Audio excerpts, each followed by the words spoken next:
मोह निशा सब सोवन निहारा, और देखई सपन अनेक प्रकार। यह जग जागहि जामिन जोगी, यह जग जागहि जामिन जोगी, परमारथी प्रपंच वियोगी। और जान नहीं तब ही जीव जग जागा, और जब सब विषय विलास विरागा। तो नमस्कार, हमारे चैनल अस्तित्व दर्पण में एक बार फिर से आप सभी का हार्दिक स्वागत है।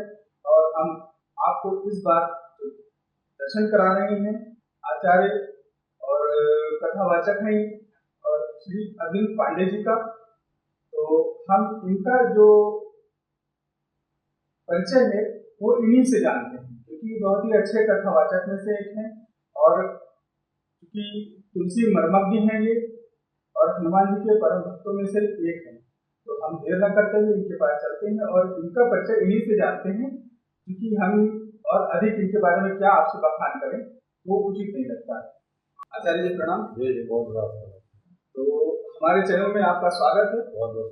और हम आपसे प्रार्थना करेंगे और हमारे दर्शक जानना चाहेंगे कि आप कथावाचक के रूप में जो है वो आपका जीवन कैसे शुरू हुआ, क्योंकि हर एक जो बच्चा होता है, बड़ा होता है, युवा होता है और शैक्षिक योग्यता अपनी धारण करता है, तो उस शैक्षिक योग्यता धारण करने का उसका एक उद्देश्य होता है कि हम डॉक्टर बनेंगे, इंजीनियर बनेंगे, लेकिन आप कथावाचक बने, तो इसके पीछे का कुछ हमें बताएं।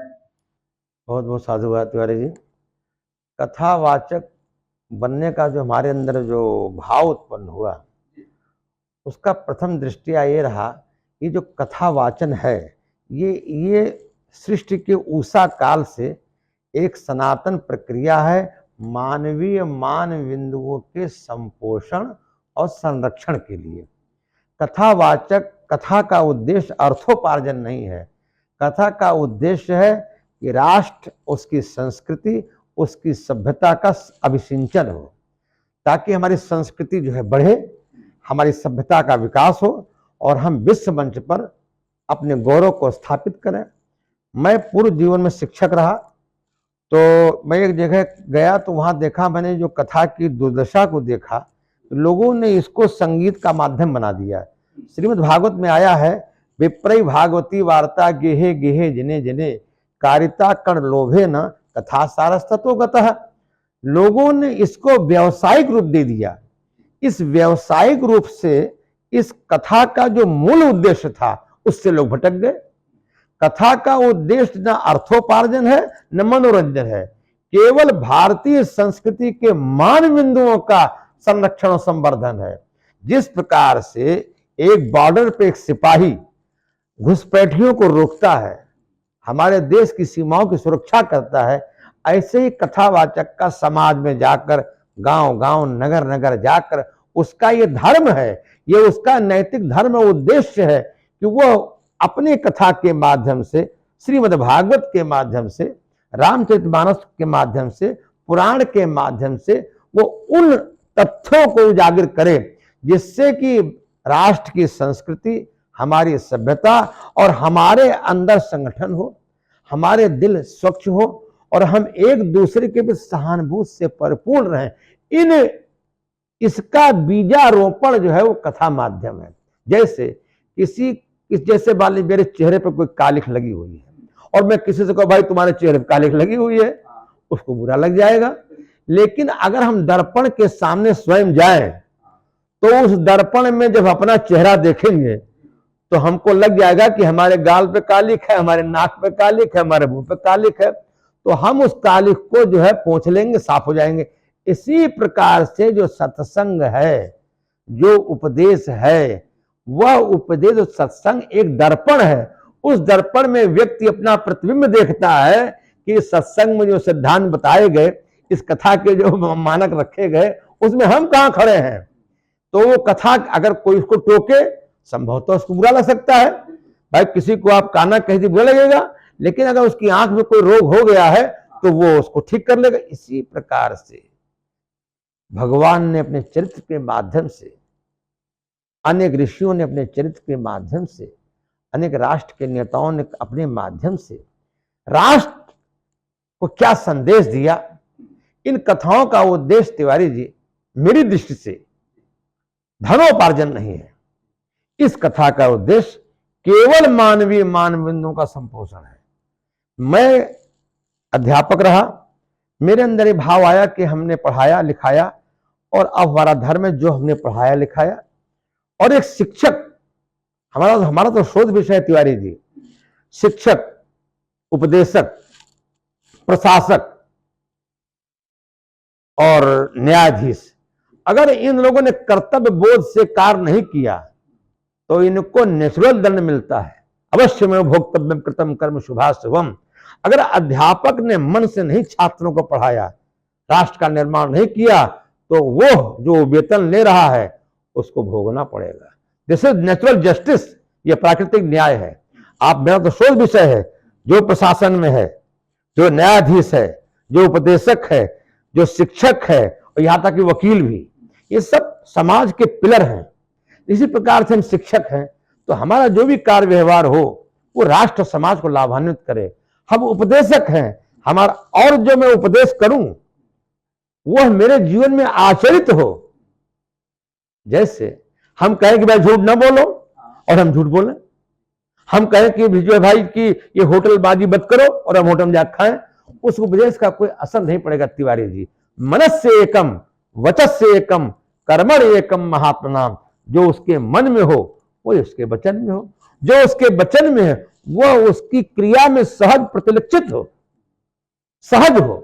इसीलिए हमारे संतों ने गाया, साधो संघ उपासना च सततम धन्यो गृहस्थ आश्रम। ये गृहस्थ आश्रमी का 4 आश्रम बताए गए। ब्रह्मचर्य, उसके बाद हमारे आया गृहस्थ, आया वानप्रस्थ, संन्यास।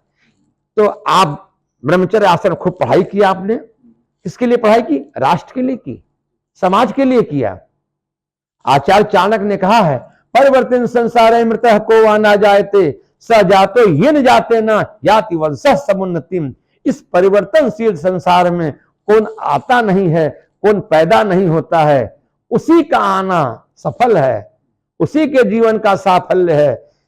जो अपने कुल को बढ़ावे, अपने वंश को बढ़ावे, अपने संस्कृति को बढ़ाए, अपनी सभ्यता को बढ़ाए, वरना जो आया है वो जाएगा, जो आया है वो जाएगा जरूर, लेकिन जाने के बाद उसके कर्मों को देख करके सरदार भगत सिंह चले गए, लेकिन आज भी क्रांतिकारियों के हृदय में है।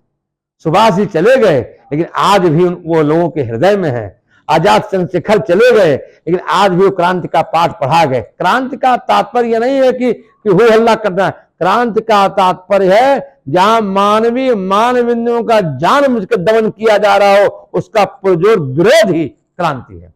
इसी प्रकार से जो कथा का उद्देश्य है, केवल ये क्रांति है, ये जन जन क्रांति है कि हमारा राष्ट्र समृद्धशाली हो, हमारे विचार पवित्र हो, हमारे विचारों में पारदर्शिता हो, हम जो भी कार्य व्यवहार करें वो राष्ट्र और समाज के कल्याण के लिए। भगवत कथा क्या है, और ये इसे कथा कभी कभी आप सुनाते हैं, तो सुनाते समय कभी ऐसे चमत्कार भी आपके जीवन में आए होंगे कि आप कथा सुना रहे हैं और बीच बीच में हनुमान जी या और जो देवगण कथा सुन, चूंकि जब कथा होती है तो कथा सुनने के लिए बहुत से देव भी आते हैं, तो बीच कथा सुनाते समय ऐसे कुछ चमत्कार भी आपके साथ हुए हैं? जी जी, हमारे साथ में कथा हुई। मैं कथा कह रहा था, शिमला प्रदेश में एक यज्ञ था, सतचंडी महायज्ञ, वहां मैं कथा कह रहा था। मुझसे एक व्यक्ति ने ऐसा प्रश्न कर दिया जिसको हमने पढ़ा भी नहीं था और मैं समझता भी नहीं था। श्री हनुमान जी को हमने याद किया कि प्रभु ये बालक फंस गया है आपका आज मन ही मन, और उसका जो उत्तर आया मेरे पास वो हमने न कभी पढ़ा था न कभी सुना था, वो उत्तर हमने उसको दे दिया। तो वो बड़ा प्रसन्न हुआ। उसमें उसका प्रश्न ये था कि इतने कथावाचक हैं और इतनी कथाएं हो रही हैं, फिर भी ये बताइए भारतवर्ष का नैतिक उत्थान क्यों नहीं हो रहा। अब हम बड़े धर्म संकट में पड़े, तो हमने कहा कि अब हमारे अंदर हनुमान जी ने उत्तर भेजा कि जो कथा सुना रहे हैं, तो वो जो कथा सुना रहे हैं उसके पीछे उनका उद्देश्य क्या है। अगर वो हृदय से कथा सुना रहे हैं राष्ट्र कल्याण के लिए, तो वो उपदेश सार्थक होगा। अगर आप केवल औपचारिक बता रहे हैं तो उसका वो उपदेश सार्थक नहीं होगा। तो वहां पर एक घटना घटी। एक व्यक्ति जो था कुछ पागल टाइप का था, तो वो कहे कि अगर कथा में बल है तो इसका पागलपन ठीक हो जाए। हमने कहा हम कोई डॉक्टर तो है नहीं, लेकिन ये पागल है ही नहीं। हमने उसका बौद्धिक वो किया, ये पागल कहाँ है, ये तो बहुत सच्चा आदमी है, बहुत अच्छा आदमी है, अभी आप देखिएगा ये शांत पूर्वक बैठ जाएगा। तो ये काउंसलिंग है। उस काउंसलिंग से वह जो पागल था चुपचाप जाके बैठ गया। कथा के बाद आगे प्रसाद लिया, और जो कि लोग कहते थे ये मारता था पीटता था, उसने कोई। तो हमारे जीवन में चमत्कार घटा शिमला में, उसको लोग रस्सियों बांधते थे। अब वो भगवत कथा से हुआ। अब हनुमान जी महाराज देख लीजिए, जब जानने लगे तो यहां पर दो काउंसलर विशेष हुए। एक काउंसलर हुए जामुन जी, एक काउंसलर हुए का नाम जो है भगवान कृष्ण। जामुन जी ने हनुमान जी से कहा, का चुप साध रहा बलवाना है। आज के युग में जो भ्रष्टाचार जानते क्या है, ये नैतिक शिक्षण के अभाव से है। गिद्ध कहां उड़ता है, बहुत ऊंचाई पर उड़ता है, और उसकी दृष्टि कहां होती है, सड़े गले मांस पे होती है। यही है आज के ऊंचे दर्जे का भ्रष्टाचार। नैतिक शिक्षण के अभाव में जो है आप किसी पद पे चले जाएं, आप कोई कल्याण नहीं कर सकते हैं। आज लड़ाई ना धर्म की है, आज लड़ाई ना जात की है, आज लड़ाई ना पात की है, आज लड़ाई केवल और केवल अपने स्वार्थ की पुष्टि के लिए है। स्वार्थ की लड़ाई है। लोग अपना अपना स्वार्थ सिद्ध कर, राष्ट्र की चिंता किसी को नहीं। एक पुल बना, अभी देखिए बिल्डिंग गिरी। आज कल ही लखनऊ के समाचार में बिल्डिंग गिर गई। तो बिल्डिंग कैसे गिर गई, उसको बनाने वाले कौन थे, उसकी जांच बैठाई जाएगी और जांच के बाद नतीजा शून्य हो जाएगा।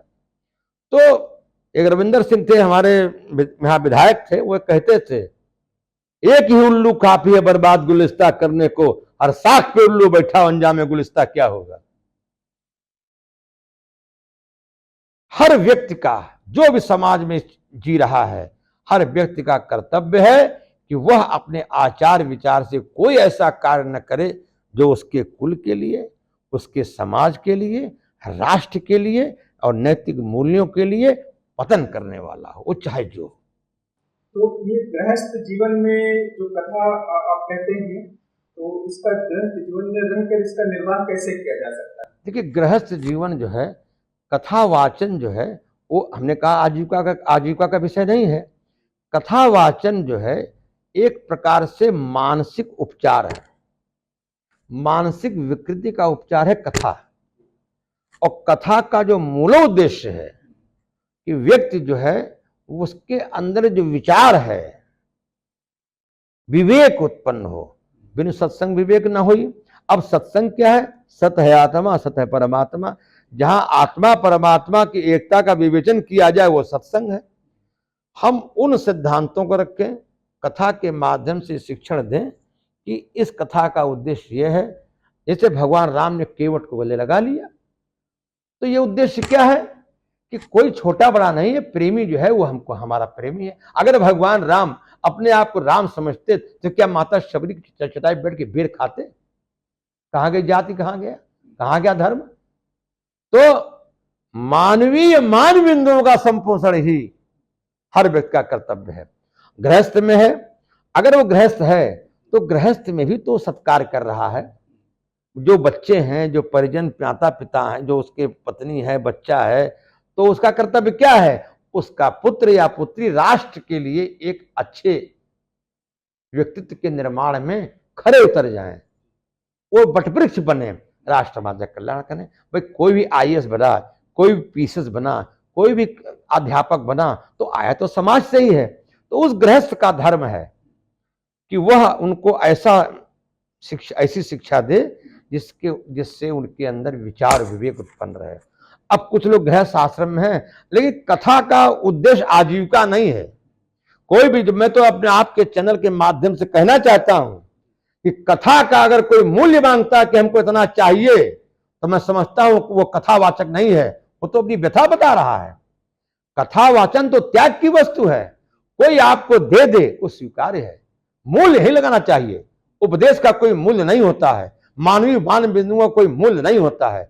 आपको कोई दे आप स्वीकार कर लें, लेकिन आप किसी पर अपना थोपे नहीं कि नहीं हम इतना लेंगे। ये कथावाचन उपदेश जो है ये मूल्य नहीं है, ये सेवा है, ये सेवा है, राष्ट्र की सेवा है। आप देखिए लिखा रहता है विद्यालय में कि कर्म शिक्षार्थ आइए और सेवार्थ जाइए।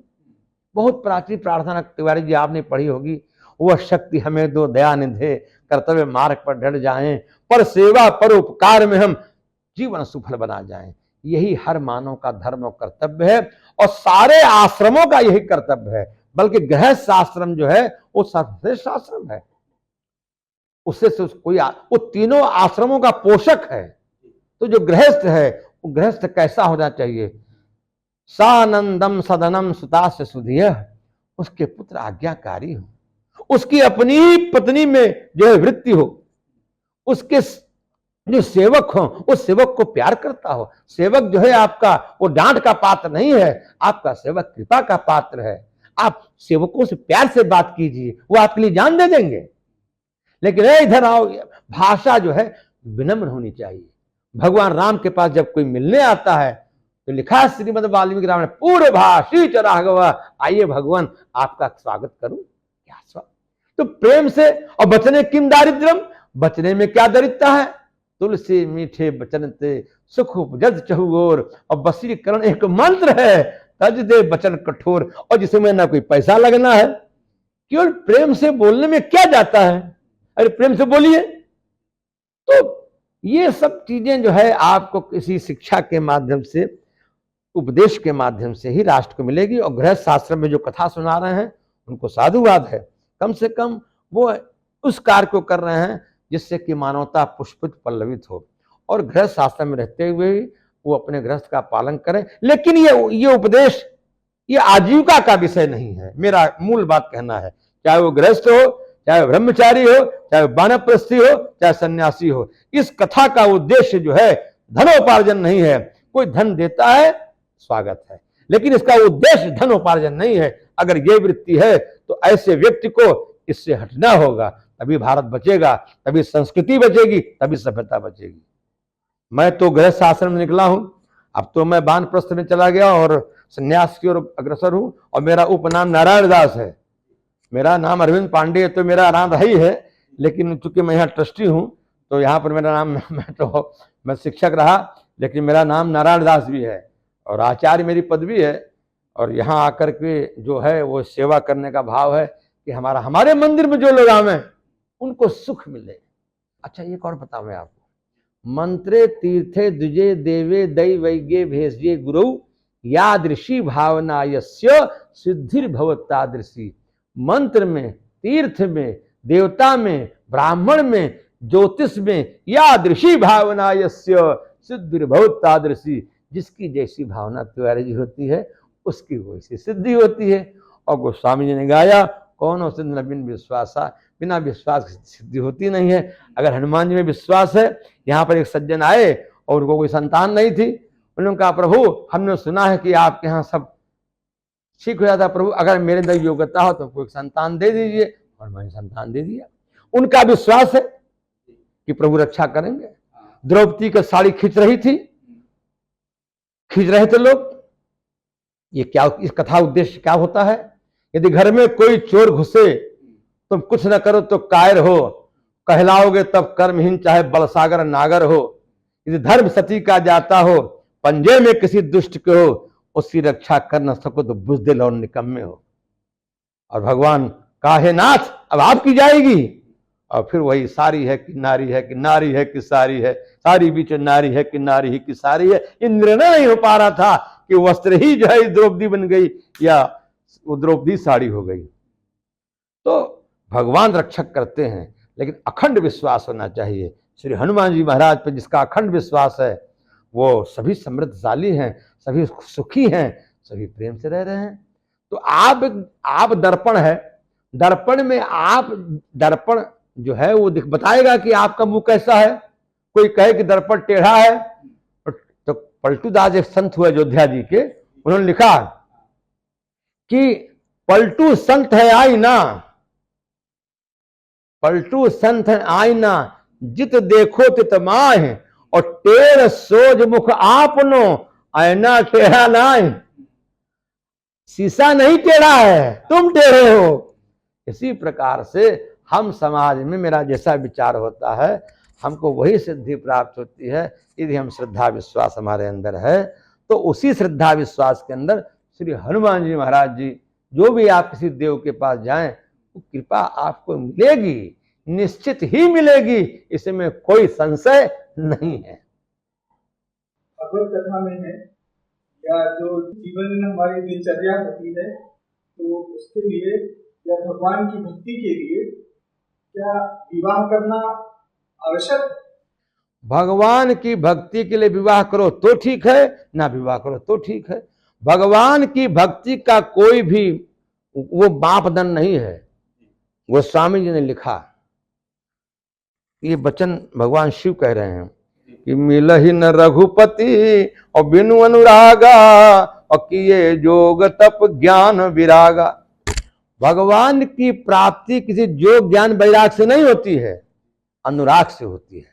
संसार के विषयों से जब वैराग हो जाएगा, संसार के विषयों से सहज वैराग, और भगवान के चरणों में जब सहज राग हो जाएगा तिवारी जी, तब अनुराग पत्र होगा। भगवान ने कहा, केवल एक शर्त लगा दिया, निर्मल मन जन सो मोहि पावा, मोहि कपट छल छिद्र। न विवाहित को कहा, न अविवाहित कहा, न गृहस्थ कहा, न ब्रह्मचारी कहा, न वानप्रस्थी कहा, न सन्यासी कहा। निर्मल मन जन सो मोहि पावा। निर्मल मन, निर्मल मन हो जाए, मोहि पावा, वो मुझे पा जाएगा। भगवान तो आपके अंदर है ही है। उस जो आपके अंदर परमात्मा है, उस परमात्मा की आपको अनुभूति हो जाए। मूल बात तो यही है। आंख नहीं देखती है, आप देखते हैं। कान नहीं सुनते हैं, आप सुनते हैं। जैसे ये राड जल रहा है, अब ये राड पर जिस तरह लेकिन राड के पीछे ये तो प्रकाश दे रहा है, इसके पीछे जनरेटर है, पावर तो वहां से आ रही है। इसी प्रकार से जो कर्ण इंद्रिय है, जितनी भी 10 इंद्रियां हैं, वो सब परमात्मा के द्वारा ही संचालित है। हमको उसका अनुभव हो जाए। तो भगवान ने एक शर्त लगा दिया कि निर्मल मन जन सो मोहि पावा। ये मैं रामचरितमानस का उदाहरण दे रहा हूं। मोह कपट छल छिद्र न भावा। पहले रखा भगवान ने कपट। कपट क्या है? जैसे मान लीजिए आप हमारे तिवारी जी मित्र हैं, और हमने आपसे झूठ बोल करके, प्रपंच करके, और आपका जो मेरे प्रति भाव है, एक मैत्री भाव है, उसका हमने दोहन कर ली। जैसे हमको लॉटरी का टिकट लेना है, हमको सिनेमा देखना है, हमको गोवा घूमना है। हमने कहा तिवारी जी जरा घर में बहुत स्थिति खराब है, तनख्वाह नहीं मिली है, और जरा हमको कुछ पैसा दे दीजिए। तिवारी द्रवित हो गए कि भाई हमारे मित्र परेशान दुखी हैं, आपने हमको धन दे दिया। हम लॉटरी खेल ली, हमने जुआ खेल लिया, हमने उस धन का जो है दुरुपयोग कर लिया अपने स्वार्थ के लिए और अपने व्यसन के लिए। ये क्या है? कपट है। किसी की भावनाओं का दोहन करके अपने स्वार्थ की सिद्ध कर लेना, यह कपट है। दिन रात माला जपे, दिन रात मंदिर जाए, उसको भगवत प्राप्ति की अनुभूति नहीं सकती, वो चाहे जिस आश्रम का व्यक्ति हो। दूसरा छल। छल क्या है? हम जो नहीं हैं, हम साधु नहीं हैं, हम साधु बने हुए हैं। हम अध्यापक नहीं हैं, हम अध्यापक बने हुए हैं। हम जो नहीं हैं उसका प्रदर्शन करके किसी की भावनाओं का दोहन कर लेना, यह छल है। रावण ने क्या किया? साधु का भेष धर करके माता का अपहरण किया। समाज में आपको बहुत से ऐसे लोग मिलेंगे, हर जगह मिलेंगे, शिक्षक वर्ग हो, उपदेशक वर्ग हो, सब जगह ऐसे लोग मिलेंगे, भ्रष्ट लोग, जिन्होंने समाज का दोहन किया, बाद में दंडित हुए। क्यों दंडित हुए? आपको एक उच्च पद दिया गया, उस उच्च पद पर बैठ करके आप क्या कर रहे हैं? गिद्ध बने हुए हैं। उच्च पद पर बैठ करके आपकी दृष्टि, आप जहाज में बैठे होंगे तिवारी जी, मैं भी बैठा हूं, आप जहाज से ऊपर झांकिए खिड़की से, तो आपको एक समतल लेयर मिलेगी, और नीचे से देखिए तो ये बिल्डिंग 8 माले की है, 12 माले की है, 2 माले की। इसी प्रकार से जब हमारे विचार ऊंचे होते हैं तो हमको समाज एक दिखता है। जब मेरे विचार गिर जाते हैं तो हमको कोई छोटा, कोई मोटा, कोई खोटा दिखता है। छल जिसने आपकी भावनाओं का दोहन कर लिया नाटक करके। हम जो नहीं है उसका प्रदर्शन करके किसी की भावनाओं का दोहन कर लेना छल है। अब वो छिद्र क्या है? छिद्र है दूसरे से जलना और जल करके उसमें दोषों को ढूंढना। जैसे मान ली आपके पड़ोसी का लड़का आईपीएस हो गया, अरे सब नकल वकल कर लिया होगा, नौकरी पा गया, पैसा दे के नौकरी पा गया होगा, कार खरीद लाया, अरे लूट लिया है, भर लाया है। तो ये क्या है? अरे किसी के गुणों को देख करके, जो गुण हमारे अंदर नहीं है उसके गुणों को देख कर जो ईर्ष्या हो रही है, जो द्वेष हो रहा है, और उस ईर्ष्या द्वेष के वशीभूत होकर के हम जो निंदा कर रहे हैं, ये है छिद्र। ये तीन काम करने वालों को तिवारी जी भगवत प्राप्ति की अनुभूति नहीं हो सकती है। वो चाहे गृहस्थ आश्रम का हो, चाहे ब्रह्मचारी आश्रम का हो, चाहे वानप्रस्थ आश्रम का हो, और चाहे सन्यासी हो, किसी भी जाति का हो, किसी भी धर्म का हो, और चाहे वो किसी भी कुल का हो। इस पथ का उद्देश्य नहीं है शांति भवन पे टिक जाना, लेकिन पहुंचना उस मंजिल पर जिसके आगे राह नहीं। तो इसलिए सारे प्रवचन का हम आपको बताते हैं सार। आपका समस्त कार्य और व्यवहार सुबह जागने से लेकर के सोने तक राष्ट्रीय चिंतन से, पारिवारिक समुत्थान के चिंतन से, अपने कर्तव्य बोध के चिंतन से, अपने दैनिक व्यवहार के चिंतन से ओतप्रोत हो, उसमें पारदर्शिता हो, आपके विचार पारदर्शी हो। आप चाकू डॉक्टर ही मारता है और चाकू चोरी मारता है। अगर आपके विचार उत्तम हैं और कर्म जो है ऐसा होगा पुण्य का फल देगा, लेकिन आपके विचार गंदे हैं, आप कर्म करो पुण्य का पाप का फल देगा। इसलिए सबसे बड़ी महत्वपूर्ण तिवारी जी बात है विचारों की। यह विचारशीलता, यह विवेक सत्संग से, शिक्षण से, उपदेश से और महापुरुषों के सत्संग से आता है, उनके जीवन चरित्र को सुनने, पढ़ने और देखने से आता है। तो जब आप कथा सुनाते हैं तो कथा में क्या मतलब क्या सुनाते हैं? जैसे मान ली मैं तो भागवत मानस दोनों सुनाता हूँ। तो भागवत की जो कथाएं हैं उनमें जैसे भगवान कृष्ण का जो है जन्म हुआ, जन्म महोत्सव क्या है, भगवान कृष्ण का जन्म कहाँ हुआ? जेल में हुआ। दो लोग जागते थे, बाकी सब सो रहे हैं। सोने वाले को संसार मिलता है, जागने वाले को भगवान मिलते हैं। अब हमने इसका रूपक ये दिया, कौन सो रहा है कौन जाग रहा है। मोह निशा सब सोवनिहारा और देख सपन अनेक प्रकार, यह जग जागहि जामिन जोगी, यह जग जागहि जामिन जोगी, परमारथी प्रपंच वियोगी, और जान नहीं तब ही जीव जग जागा, और जब सब विषय विलास विरागा। कौन जाग रहा है? परमार्थी जाग रहा है।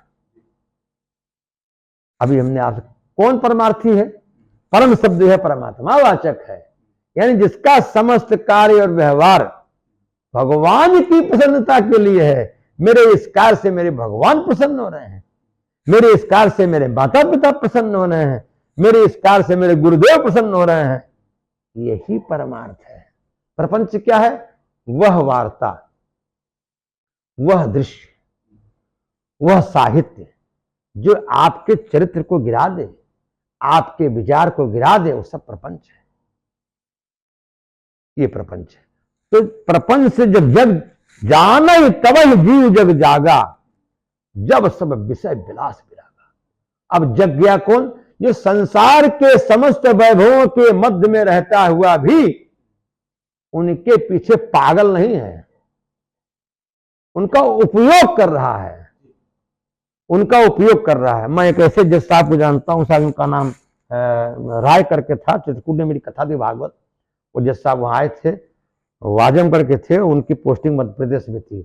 वो हमसे ये बात कहते थे कि आचार्य जी, जब मुझे कोई ऐसा फैसला होता था तो मैं हनुमान जी के पास जाता था चित्रकूट में, हे हनुमान जी महाराज, हमारी बुद्धि में कहीं कोई ऐसी बात ना आ जाए, क्योंकि ददाम बुद्धि योगम तम, आप बुद्धि योग देने वाले, अब वो ज्ञान नाम अग्रगण्यम है हनुमान जी महाराज। तो आप प्रभु हमको ऐसी बुद्धि दो कि इस कलम से अन्याय ना होने पावे, नहीं तो मैं अपनी नजरों में गिर जाऊंगा। एक डिस्ट्रिक्ट जज का ये चिंतन कहां से आया? सत्संग से आया। भगवान राम कहते हैं कि प्रजा के सामने अगर हमसे कोई अनुचित हो जाए, प्रजा के लोगों, यदि मुझसे कोई अनुचित हो रहा हो तो भयभीत मत होना, खड़े होकर बोल देना कि महाराज ये बात जरा सा ठीक नहीं है। अत्याचारी, अब जैसे आजकल काउंटर क्या है? अत्याचारियों का वध है। मैं आपको एक दृष्टांत देता हूं, और एक बार मैंने एसटीएफ में जाकर ये दृष्टांत दिया भी था। जब मैं शिक्षक था तो एसटीएफ के लोग हमको ले गए थे, मैंने वहां ये लेक्चर दिया था जब एसटीएफ नई खुली थी। और उस समय हमारे वहां पर जो थे श्री अभयनारायण शुक्ल जी थे, इंस्पेक्टर थे वो, और उसमें वो थे कोई यश जी थे। मैंने लेक्चर दिया था वहां। हम दृष्टांत दिया कि चंद्रशेखर आजाद, भगत सिंह और सुखदेव जी, जनरल वो था क्या नाम जो है सैंडर्स, लाल लाजपत राय जी पंजाब केसरी अखबार निकालते थे और अंग्रेजों की कुनीतियों को उसमें रखते थे। तो एक बार वो जुलूस लेके चल रहे थे, लाठीचार्ज हुआ। लाठीचार्ज में नियम है कि जो है ऊपर ना मारा जाए, पैर पे मारा जाए, और सर, हाँ हाँ, पैर पे मारा जाए, कमर के नीचे। और उसने लाठी मार दी लाला जी के सर पे, हेमरेज हो गए, लाला जी की मृत्यु हो गई। लाला जी शिक्षा गुरु थे, भगत सिंह जी के थे, उनके आदर्श थे, आइडियल थे वो। जब क्रांति दल का संगठन हो गया तो वो सीधे उन्नाव आए और चंद्रशेखर जी से मिले। ये मैंने कहां पढ़ा? मनमथ नाथ गुप्त जी ने एक पुस्तक लिखी है, भारतीय क्रांतिकारी आंदोलन का इतिहास। वो पुस्तक जब्त कर ली गई थी जब लिखी गई, बाद में फिर वो मुद्रित हुई। उसमें मैंने दृष्टांत को पढ़ा, तो उसमें जो है फिर वो चंद्रशेखर जो गए लोग सैंडर्स को मारने के लिए, सैंडर्स मारे गए, एक दो लोग और मारे गए। और जब उसमें डीवी कॉलेज के हाथे में ये लोग भाग रहे थे तो चींटियों का एक दल पीपल के एक वृक्ष से निकल के ईंट कोई दूसरी ओर जा रहा था। चींटियों को आभासित हो जाता है कि पानी बरसने वाला है, तो अपने बाल बच्चे भोजन इत्यादि लेकर के छिप जाते हैं। ये एक प्राकृतिक लक्षण है, और इसको जो जानता है वो उसका लाभ ले लेता है। तो दौड़ते दौड़ते चंद्रशेखर आजाद जी का जो पैर था वो एक चींटियों के दल पे पड़ गया। भाग तो रहे थे, तो उनके मुंह से निकला, अरे अरे अरे राम राम, है प्रभु क्षमा क्षमा क्षमा क्षमा। तो भगत सिंह जब सुरक्षित पहुंच गए तो कहा, पंडित जी एक बात समझ नहीं आई। बोले क्या? बोले कि जो है क्या नाम जो है, अभी तो हमने सैंडर्स को मारा, हम लोगों ने धाए धाए और भी लेके एक आध दो को लुकाया। तो कहा, सरदार जी वो वध हुआ था, ये हत्या हो गई। ये चिंतन एक भारतीय क्रांतिकारी का। इसीलिए भगवान ने गीता में कहा, परित्राणाय साधु नाम विनाशाय च दुष्कृताम धर्म संस्थापनार्थाय संभवामि युगे युगे। धर्म की रक्षा के लिए, साधुओं की रक्षा के लिए और दुष्टों को सुधारने के लिए हर युग में आता हूं। कभी आईपीएस कोई साधु बन जाता है, कभी कोई जज साधु बन जाता है, कभी कोई वीर साधु बन जाता है, कभी कोई। यह एक विचार है, साधु का कोई भेष नहीं होता तिवारी जी। साधु एक विचार है, वो गृहस्थ में भी हो सकता है, वो वानप्रस्थ में हो सकता है, ब्रह्मचारी में भी हो सकता है, सन्यासी में हो सकता है। एक ड्रेस है ये। साधु तो आप भी साधु हो सकते हैं, पैंट शर्ट में साधु घूम रहे हैं। साधु माने वह विचार, वह विवेक जो भारतीय संस्कृति के, जो उषा काल से संस्कृति चली आ रही है, उस संस्कृति का अभिरक्षण और संवर्धन करे, वही साधु है। साधु की परिभाषा ही बदल गई भारतवर्ष के अंदर। ये ड्रेस है, लेकिन साधुता तो हृदय में होती है, वो तो विचारों में आएगी, वो तो आपके सहज कर्म में प्रतिलक्षित होगी मेरी दृष्टि से। इसलिए भारतवर्ष का देखिए संस्कृति, सर्वे भवन सुख न, कोई और संस्कृति नहीं कहती है। सर्वे संत निरामया, सभी लोग निरोग हो। सर्वे भवन सुख न, सर्वे संत निरामया, सर्वे भद्राणि पश्यन्तु, सभी लोग कल्याण को देखें। मां कश्चित दुख भाग भवे, कभी किसी को दुख ना हो। यह है भारतीय संस्कृति का डिम घोष। है कुछ मेरे सामने पूरे विश्व में कोई? भारतीय संस्कृति का जो डिम घोष है वो यही है, सभी सुखी हों, सभी प्रसन्न। कहां गई जाति, कहां गया धर्म, कहां गया आश्रम? कुछ नहीं। सर्वे भवन सुखिनः, उसमें सब आ गए। किसी भी संप्रदाय का हो, किसी भी जाति का हो, किसी भी कुल का हो, सर्वे में सब आ गए। ये हमारी भारतीय उदात्त संस्कृति है। इसी संस्कृति का संपोषण हर व्यक्ति को करने का उत्तरदायित्व है, उसका नैतिक धर्म है। और यदि इन नैतिक मूल्यों का वो ईमानदारी से काम नहीं कर रहा है तो राष्ट्र को धोखा दे रहा है, समाज को धोखा दे रहा है, अपने कुल को धोखा दे रहा है और अपने आप को धोखा दे रहा है। सबको जाना है तिवारी जी, लेकिन जाने के बाद लोग आपको याद करें, आपके कार्यों का उदाहरण दें। वो वैसे थे, हमको भी ऐसा होना चाहिए। मेरा तो उद्देश्य तिवारी जी यही है। और हम जो हम कथा कहें, जो उपदेश करें, वो उपदेश हमारे अंदर आचरित होना चाहिए। मेरा अपना जो भी कथावाचक हो, मैं आपके चैनल से उनको ये संदेश देना चाहता हूं। अगर वो हैं तो मैं उनको नमन करता हूं, अगर कहीं उधर भटके हैं तो अपने मूल पे आ जाएं। कथा का उद्देश्य केवल नैतिक मूल्यों का रोपण करना है। वो नैतिक, अब जब नैतिक मूल्य की फसल निकलेगी और उनका जब हवा चलेगी तो महाराज इस देश के अंदर किसी को कहने की जरूरत नहीं है कि ये फलाने क्या धमाके क्या हैं। अपने आप सब सुखी हो जाएंगे, निहाल हो जाएंगे। लेकिन आपके हृदय में बात तो हो। प्रेम, प्रेम से बड़ा संसार में राम ही केवल प्रेम प्यारा, और जान ले उसको जाना ना बांध तो सब प्यारा, न सन्यासी प्यारा, न हिंदू प्यारा, न जैन प्यारा, न बुद्ध प्यारा। प्रेम ही, राम ही केवल प्रेम प्यारा, जान ले सो जानन हारा। हरि व्यापक सर्वत्र समाना, लेकिन प्रेम के प्रकट होई में जाना। वो परमात्मा प्रेम से प्रकट हो जाता है। लोगों ने प्रकट किया है, लोगों ने जो देखा है, जो देखा है वो दिखा देगा, जो जाना है वो जना देगा। और जो केवल गलेबाजी कर रहा है वो संसार को क्या दे पाएगा। हर व्यक्ति का कर्तव्य, जैसे आज आप इंटरव्यू ले रहे हैं, अब इंटरव्यू में जो भी रहे सार को गए रे थोथा दे उड़ाए, सारी बातें हमारी हम तो नहीं मानो, अगर तुमको अच्छी लगे तो मानो। किसी पर अपने विचार थोपने नहीं चाहिए, अपने विचारों को अवगत करा देना चाहिए। इसीलिए हमारे यहां कहा गया है, लालेट 5 वर्षाणी 10 वर्षांच ताड़ेत, प्राप्त 16 वर्षे पुत्र मित्रोदाचरित। 5 वर्ष तक लालन पालन, 10 वर्ष तक उसको जो है थोड़ा सा कड़ी निगाह रखिए। जब 16 वर्ष का बच्चा हो जाए तो उससे उस पर भी बल प्रयोग नहीं करना चाहिए, न व्यंग बाण मारना चाहिए। शब्द का तो मतलब कोई जल जाए कट जाए वो तो घाव भर जाएगा, लेकिन तिवारी जी शब्द का बाण जो चल गया तो जीवन भर नहीं भूलता। हमको ऐसा कहा था, है ना, तो शब्द का बाण बचाना चाहिए। इस शब्द का बाण तभी बचेगा कि हमारे अंदर स्वयं अच्छे गुण हो, कि हमारी वाणी ऐसी बोलिए मन का आपा खोए, औरों को शीतल करे आपो शीतल होए। कितनी बढ़िया बात है। जो हमारे बस में है वही तो वो हम नहीं कर पा रहे। क्यों? हम झूठे अहंकार में डूबे हुए हैं, झूठी बड़ाई में डूबे हुए हैं। और देखा जाए तो सबके संचालक परमात्मा। अभी परमात्मा बैटरी फेल कर दे हमारा, हम कहाँ गया प्रवचन। जब तक शरीर में दम है तब तक राष्ट्र और समाज के लिए ऐसा कार्य करना चाहिए कि मानवीय मानवीयों का संपोषण। अगला सवाल हम आपसे करेंगे कि आप कथा के माध्यम से जो युवा पीढ़ी है या जो नई पीढ़ी है तो उसको कैसे कनेक्ट करेंगे। मैं बहुत पहले, मैं आपके प्रश्न पे आता, बहुत पहले मैं जब मैं शिक्षक रहा तो गोटन एक स्थान राजस्थान में, वहां इसी विषय पर डिबेट हुई थी, इसी विषय पर डिबेट हुई थी कि युवाओं में बढ़ती हुई हिंसा भावनात्मक सहयोग की कमी के कारण आज युवा क्यों भटक रहा है। माता पिता क्लब जा रहे हैं, माता पिता को फुर्सत नहीं है उन बच्चों को देखने के लिए। बच्चे का निर्माण कैसे होगा?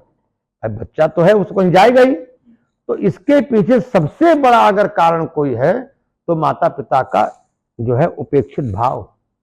आप आजकल व्हाट्सएप चल रहा, मैं उदाहरण देता हूं। अभी मैं परसों नरसों में एक सज्जन के यहाँ गया और मैं 20 मिनट के यहाँ बैठा रहा, 20 मिनट व्हाट्सएप चलाते रहे। फिर हमने, मैं शिक्षक स्वभाव उपदेशक, हमने कहा महोदय मैं 20 मिनट से आपके यहाँ बैठा हुआ और आप व्हाट्सएप चला रहे हैं, अगर आप कोई राष्ट्रीय कार्य कर रहे हैं तो मुझे बता दीजिए। लेकिन आपका क्या ये नैतिक कर्तव्य है कि मैं आपसे मिलने ऋषिकेश से आया हूं और आप व्हाट्सएप चला रहे हैं? आज है आपसे कोई बात करने आया, आप व्हाट्सएप चला रहे हैं। यहां तक की नैतिकता खत्म हो चुकी है। तो अगर वो जो युवा है, युवा पीढ़ी को सत्संग, ये तो सत्संग भागवत जो है ये तो विद्यालय में होना चाहिए, क्योंकि 12 की सुधरी कबो ना बिगड़ी और 12 की बिगड़ी कबो ना सुधरी। ये सत्संग प्रवचन हम तो शुरू कर दिए ऋषिकेश में। मैं तो कॉलेज में जाता हूं, प्राइमरी में जाता हूं, जहां से पौध निकल रही है वही सुधार दिया जाए।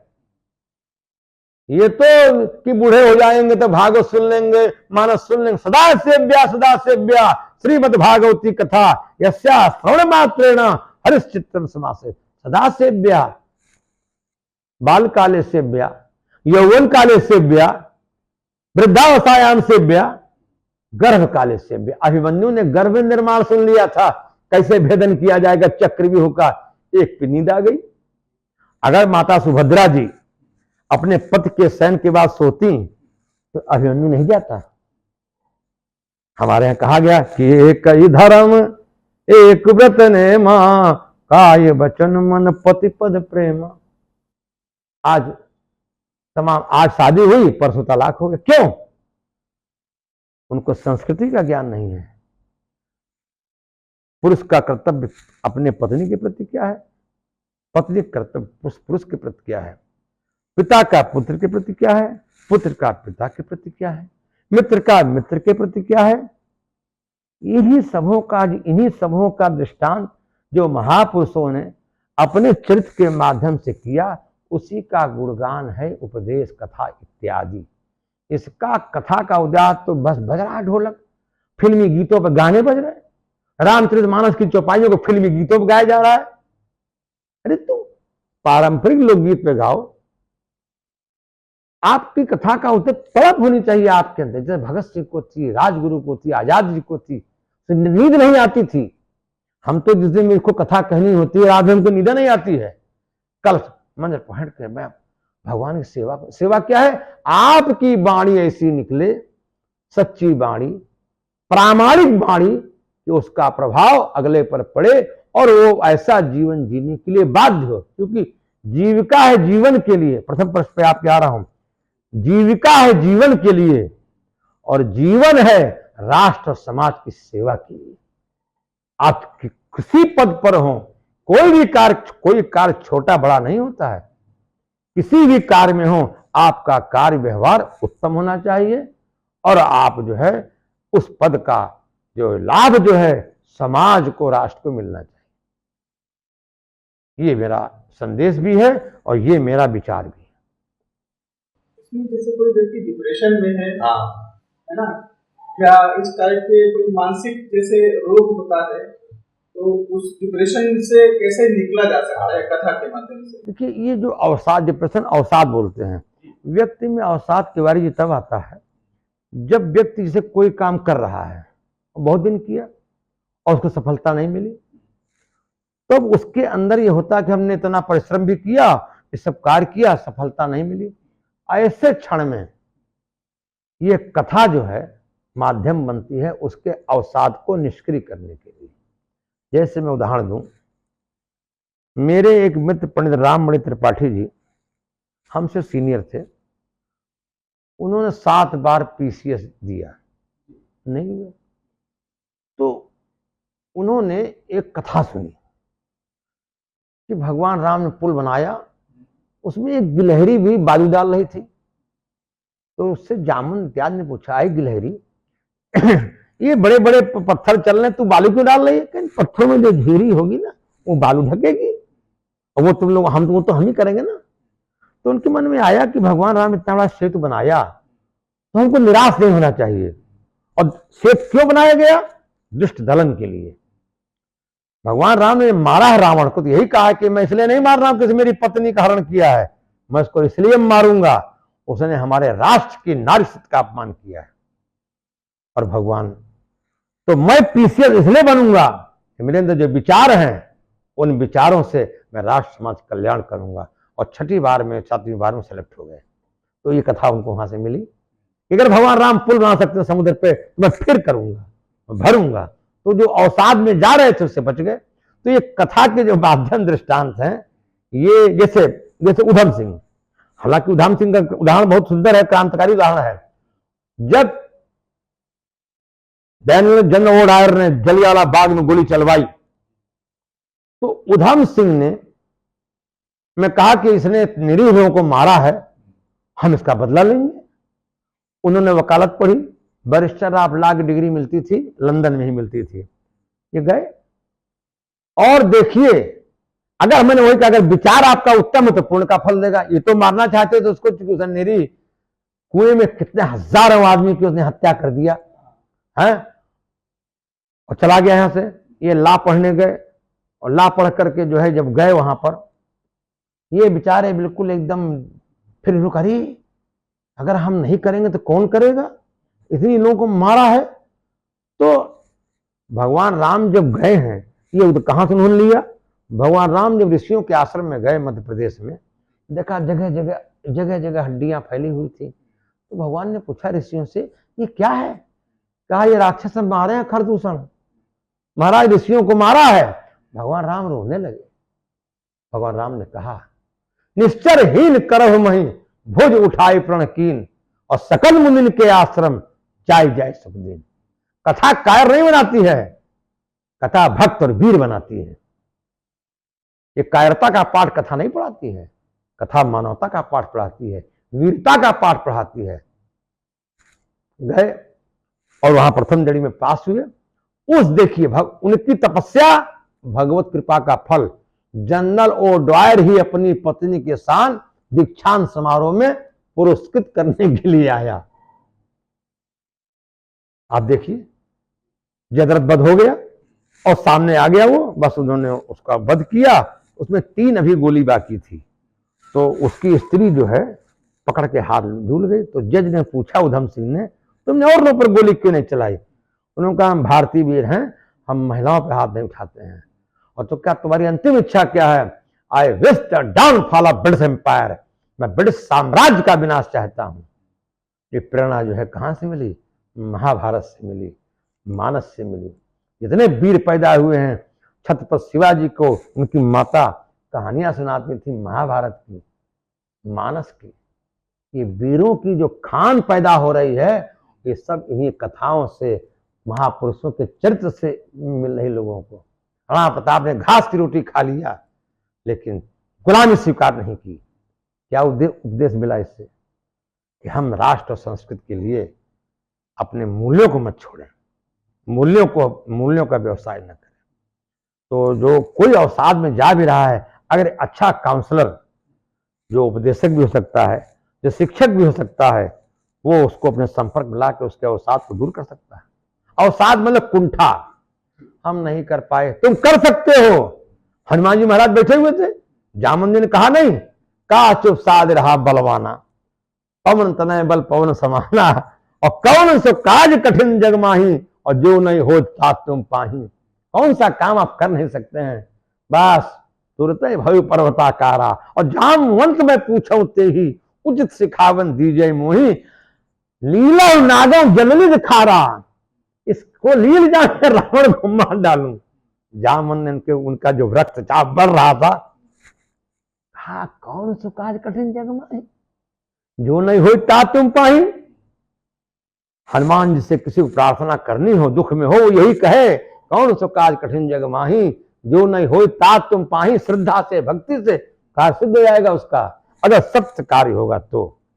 किसी के पराभव का नहीं, किसी के विनाश का नहीं, अपनी रक्षा का, राष्ट्र की रक्षा का, संस्कृति की रक्षा का, मानवीय मान मूल्यों की रक्षा का अगर उसके अंदर भाव होगा, कहे हनुमान जी से, कौन सो काज कठिन जग माही, जो नहीं हो तात तुम पाही, उसका कार्य सिद्ध हो जाएगा। करके देख ले। तो वो हनुमान जी महाराज को समझाए, नहीं आप जाइए, इतना करो तात तुम जाही, सीता ही कहीं सुध प्रभु सुनाही। तब निज प्रभु पर अपने बल से जाएंगे, हम लोग भी साथ चलेंगे, लेकिन आप इतना ही कीजिए। इसी प्रकार से कोई अवसाद में जाता है या सोचता है कि मैं नहीं कर पाऊंगा, तो वो कर कथा सुनता है, तो उन कथाओं के प्रसंग में बहुत से ऐसे प्रसंग आते हैं कि बहुत से लोग कुछ कार्य को कर रहे थे। आखिर महाराणा प्रताप का प्रमाण लीजिए, प्रमाण अर्जुन का ले लीजिए, महाभारत की युद्ध में कितने ऐसे स्थल आए जहां पर हार पर निश्चित थी, लेकिन वो जैसे वो प्रसंग हुआ जदरथ वध में देख लीजिए कि जब सूर्य अस्त हो गया तो कहा चलो भाई अब जलो, तो पता लगा कि उस दिन वो था, ग्रहण था, और जब ग्रहण हट गया तो भगवान ने कहा मारो उसको, जदरथ के सामने खड़ा है।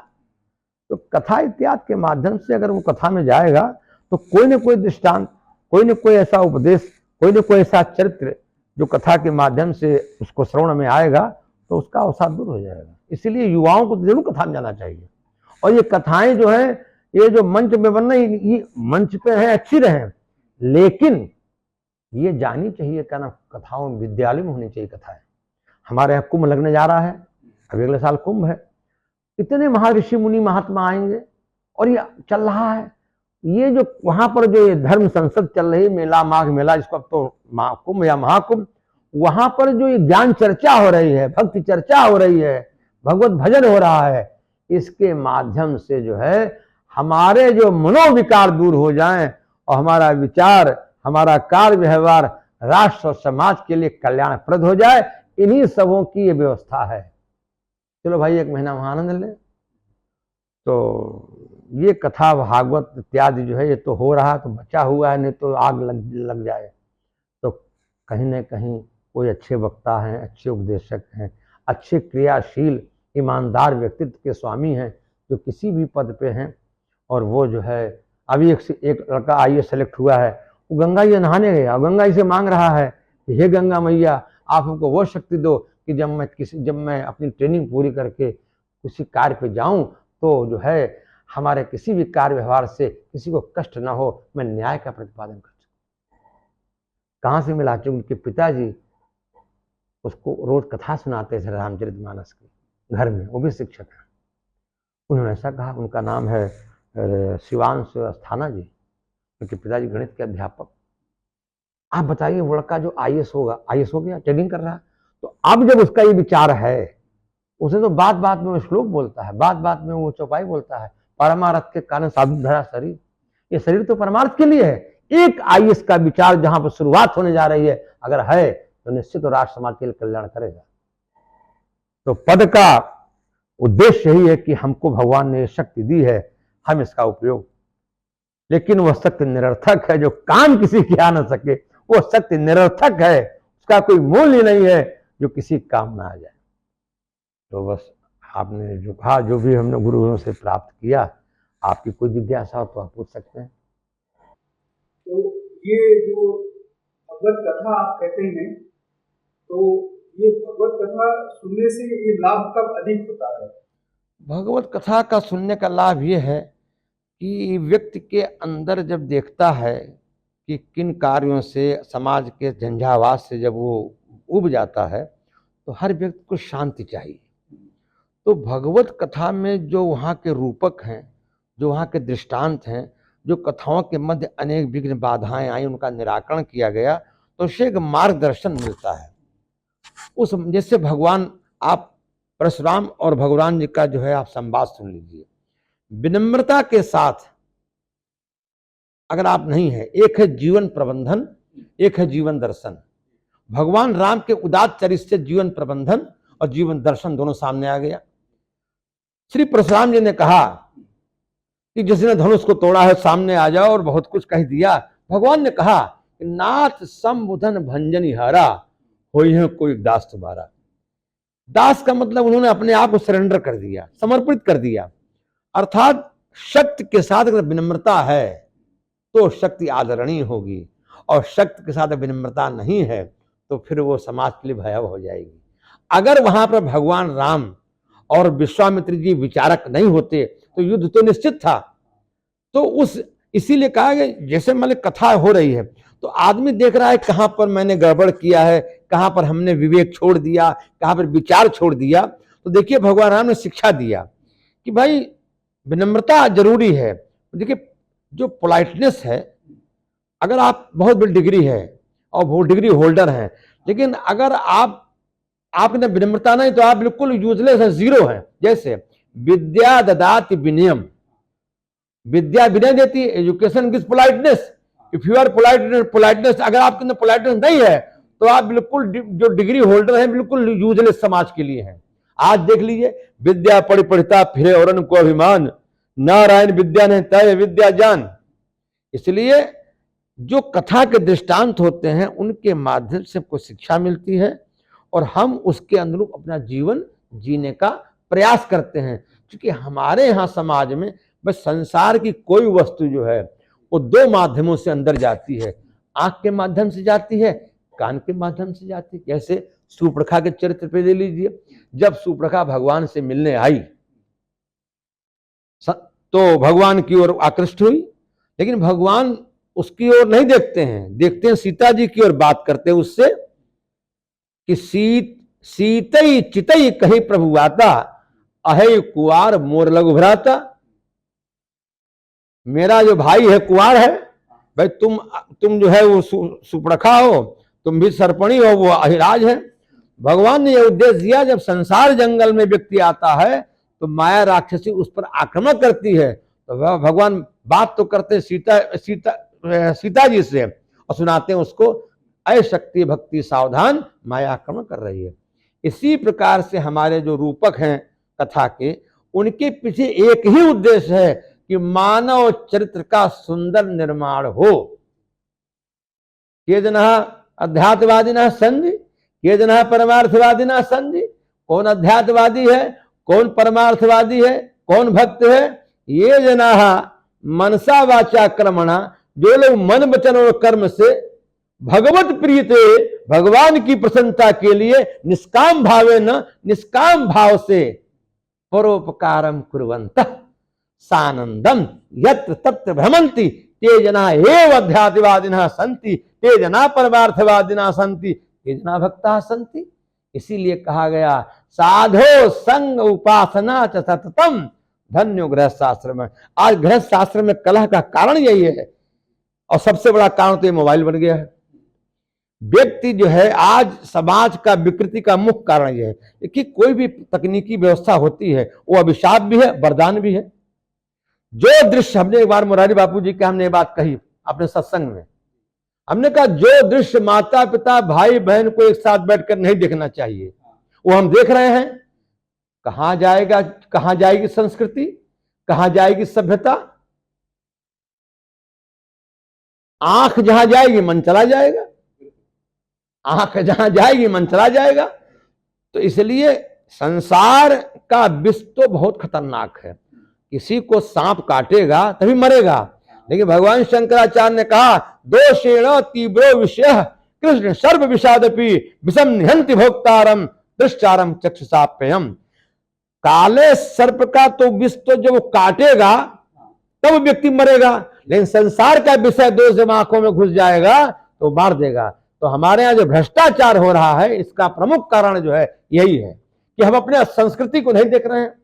हम कैसे वस्त्र पहने, हम किस प्रकार से चलें, हम किस प्रकार से बोलें, इसका ज्ञान ही नष्ट हो रहा है। और आप तिवारी जी एक बात की और, मैं तो शिक्षक रहा, इस समय विद्यालयों में नैतिक शिक्षा का ह्रास हो रहा है।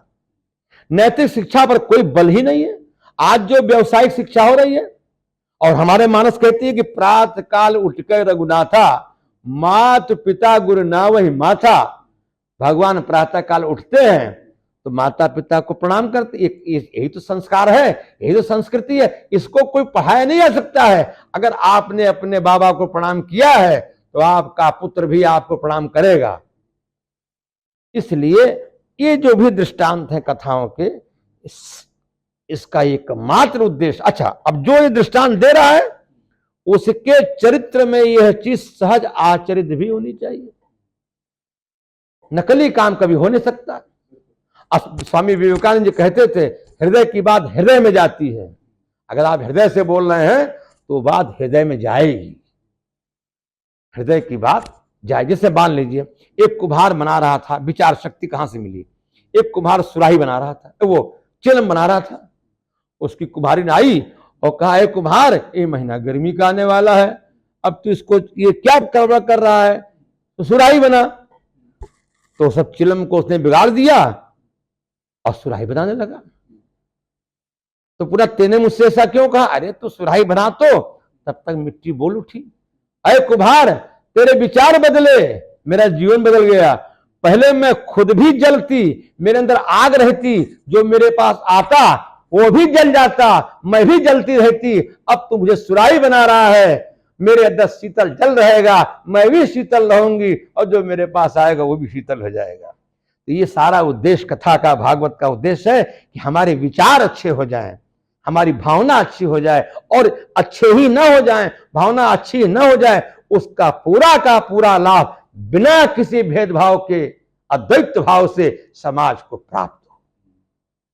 तो इसलिए आज जो भी कथावाचक और कितने कथावाचक में किसी में मेरा प्रहार नहीं है, लेकिन सबका उद्देश्य यही एक होना चाहिए, ये कथावाचन या उपदेश या शिक्षण। एक शिक्षक का चलना बता देता है कि वो शिक्षक है, एक कथावाचक की कथा बता देती है कि वो कथावाचक है, एक उपदेशक की भूमिका है बता देती है। समाज सुखी रहेगा तभी ये कथावाचकी, और तभी ये प्रवचन, और तभी ये शिक्षण जो है सही होगा।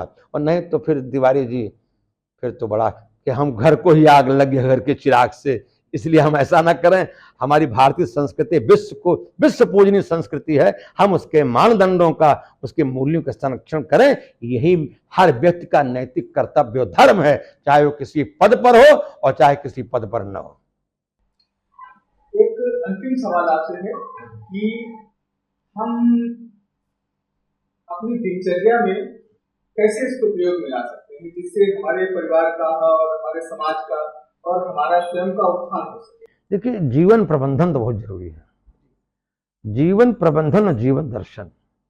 जीवन प्रबंधन है कर्तव्य बोध, और जीवन दर्शन है परमार्थ बुद्धि। हम विलासता से हटें, हम स्वयं अच्छे बने। जैसे मान लीजिए मुझको एक नींद हमने ले ली, अब नींद के बाद हम लेटे हुए हैं, अपने कार्यस्थल पे देर से जा रहे हैं और कुछ, तो हम अपने जीवन का प्रबंधन ऐसा करें कि हमारा हर कार्य समय से पूर्ण हो जाए। जब तक ये चीज नहीं आएगी किसी भी परिवार में, किसी भी आश्रम में, किसी भी व्यवस्था, तब तक वो चीज रास्ते पर नहीं आएगी।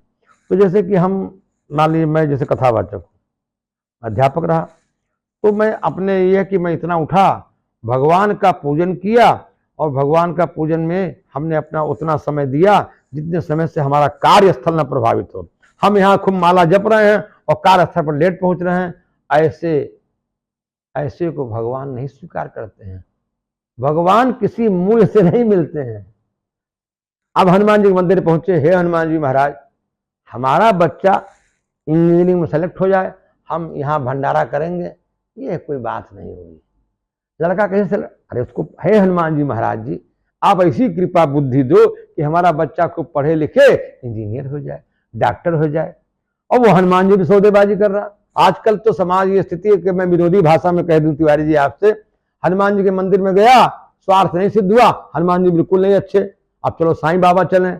वहां गया, वहां भी कार्य नहीं सिद्ध हुआ, कहीं कुछ नहीं, अब जय सीताराम, अब जय श्री राम शुरू हो गया, वहां भी कार्य सिद्धि नहीं हुआ, फिर कहीं कुछ नहीं, अब हर हर गंगे, अब भोलेनाथ के पास गया, वहां पे फिर कहीं कुछ नहीं, अब चलो सीधे, चलो बुलावा आया है, शेरा वाली ने बुलाया है, अब जय अम्बे जय। आज का पढ़ा लिखा या न पढ़ा लिखा मानव भगवत्ता का मूल्यांकन अपनी स्वार्थ बुद्धि से करता है, उसका स्वार्थ सिद्ध हो गया, भगवान बहुत अच्छे हैं।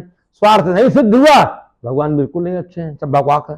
तो आज का व्यक्ति जो है कर्म नहीं कर रहा है। भगवान चाहते तो अर्जुन को जिता देते, भगवान ने कहा नहीं, कर्म करो, कर्म अधिकार हस्ते मां फलिस खुदातना, तुम कर्म करो, फल की आशा मत करो, फल तो हम देंगे ना। अगर आपने तपस्या की है तो तप का फल मिलेगा जरूर, ऐसा नहीं है, खाली नहीं जाएगा। इसलिए हम जो भी कार्य व्यवहार करें पूरी निष्ठा से करें। तो अपने जीवन में हम इतना समय पूजन में है, और अपने परिवार को समय जरूर दें, नहीं तो वो बिगड़ जाएगा बालक, वो कहां जाएगा। आज युवाओं में जो हिंसा बढ़ रही है उसके पीछे कारण है, युवाओं को समय नहीं मिल दिया जा रहा है, माता पिता अलग घूम रहे हैं क्लबों में, तो छोटा बच्चा कहां जाएगा, छोटा बच्चा कहां सीखेगा। तो जहां जाएगा सीखेगा वही, कुसंग भी पा सकता है, सुसंग भी पा सकता है। तो इसलिए जो भी युवाओं में भटक रहे हैं उनकी निश्चित उनको सही ढंग से कहीं पर उचित शिक्षण नहीं हो रहा, और इसके पीछे माता पिता और शिक्षक पूर्ण जिम्मेदार। माता पिता और शिक्षक ये दो जो है नींव को भरने वाले हैं। यानी कि जो प्रथम पाठशाला बच्चे की है वो है घर। अब मान लीजिए जैसे आपके यहाँ कोई आदमी आया और किन्हीं कारणों से आप उससे नहीं मिलना चाहते हैं, आपने बच्चे से कहा जाओ कह दो पिताजी नहीं है, आपने बच्चों को झूठ सिखा दिया, सिखा दी झूठ सिखा दिया। फिर जब वो नहीं पढ़ेगा तो काम कर लिया, हाँ कर लिया, आपने झूठ सिखाया, आपने बच्चे को झूठ सिखाया, झूठ का बीज आपने बच्चे में डाल दिया। तो हमको भी सुधरना होगा ना। तो हम अपने जीवन में हर जगह देखें, एक आदर्श परिवार बनाने के लिए एक आदर्श परिवार ही तिवारी जी आदर्श समाज बनेगा, एक आदर्श समाज ही एक आदर्श देश बनेगा, एक आदर्श देश ही अपने आदर्श से विश्व को संदेश देगा। भारतवर्ष के आदर्श और उसकी संस्कृति का विश्व में जो है पूजन होता है। अब कोई व्यक्ति चला जाए तो क्या होगा, एक की वजह से कहा ना, एक तालाब, एक उल्लू आ जाए सारा बाग बेकार हो जाएगा। आज भी तिवारी जी अच्छे आदमी बहुत हैं, बुरे आदमी कम हैं, लेकिन अच्छे व्यक्ति संगठित नहीं, बिखरे हुए हैं।